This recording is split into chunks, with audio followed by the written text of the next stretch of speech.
نن چې کوم د جماعت اسلامي رهنما دی نائب امیر دی د ضلع ارشد انور صاحب داغه گرفتاری نه پس هغه په حوالات کې د بوک هړتال اعلان وکړو. دغه عرفان غفور صاحب د بوک هړتال اعلان کړی دی او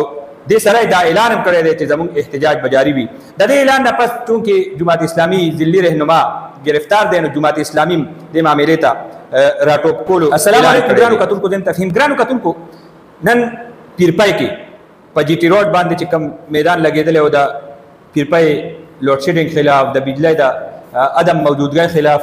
چې کوم احتجاج و هغې کې چې کوم ګرفتاریانې شوي دي، هغې کې لاټي چارج شوی دی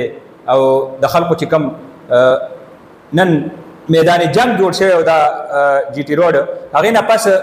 اوس احتجاجي تحریک ما ته ښکاري چې دی نورم زور واخیستو. بظاهره خو پولیس عارضي طور باندې گرفتاریانې وکړي، خو د دې گرفتاریانو پس نن چې کوم د جماعت اسلامي رهنما دی نائب امیر دی د ضلع ارشد انور صاحب داغه گرفتاری نه پس هغه په حوالات کې د بوک هړتال اعلان وکړو. دغه عرفان غفور صاحب د بوک هړتال اعلان کړی دی او دې سره دا اعلان هم کړی دی چې زموږ احتجاج به جاري وي. د دې اعلان نه پس چونکې جماعت اسلامي ضلعي رهنما گرفتار دی نو جماعت اسلامي د معاملې ته راټوپ کولو اعلان کړی دی او دې حوالې سره سبا د جماعت اسلامي ضلعي چې کوم ټیم دی نو هغه دفتر کې اجلاس منعقد کولو، آینده لایحه عمل او دغه ایشو روچتول د دې علاقې د لوډ شیډینګ حوالې سره چې کوم ایشو دی، کومه مسله ده، د دې روچتول اعلان کړی دی. دې ټایم کې چې څومره نور پارټیانې دي او دا سیاسي ورکر دی هغوی په دې یو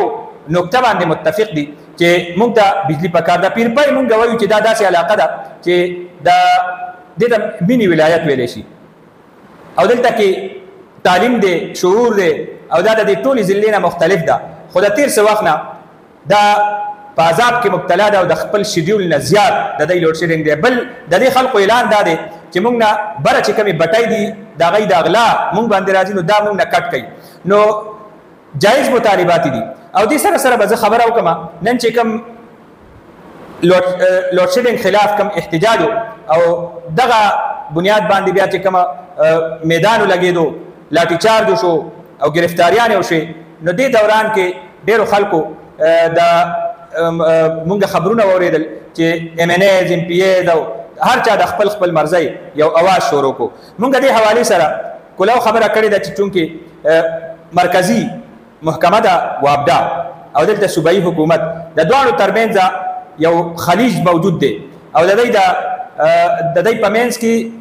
هغه چې کوم افهام و تفهیم فقدان دی او د رابطو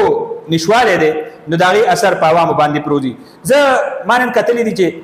دې ټوله معامله کې چونکې دا وابدې سره تړلې ده، وابدې مرکزي محکمه ده وابدا او د هغې ذمه داران هغه هم مرکزي حکومت جوړیږي. بهر حال دا به راتلونکي وخت ثابتوي او دې حوالې سره به د مختلفو پارټیانو هغه چې کوم د هغوی موقف دی هغه موږ تاسو مخې ته راوړو. خو اوس دا لیټ نایټ د جماعت اسلامي د طرف نه چې کوم اعلان مخې ته راغو او د هغې د دوانو چې کوم د عوامي نشتل پارټۍ لیډر دی عرفان غفور صاحب او د جماعت اسلامي نائب امیر چې کوم گرفتار دی نو د هغې د طرف نه د ارشد انور صاحب د هغې د طرف نه بوک هړتالۍ اعلان دا په تاڼه کې په حوالات کې دا یو غټ اعلان دی او دې سره به ګورو چې راتلونکي سبا څه صورتحال جوړېږي ځکه چې خلق هم غوسه دي، معامله هم حل شوې نه ده او معامله مسله په خپل ځای باندې امک که شانتې ولاړه ده.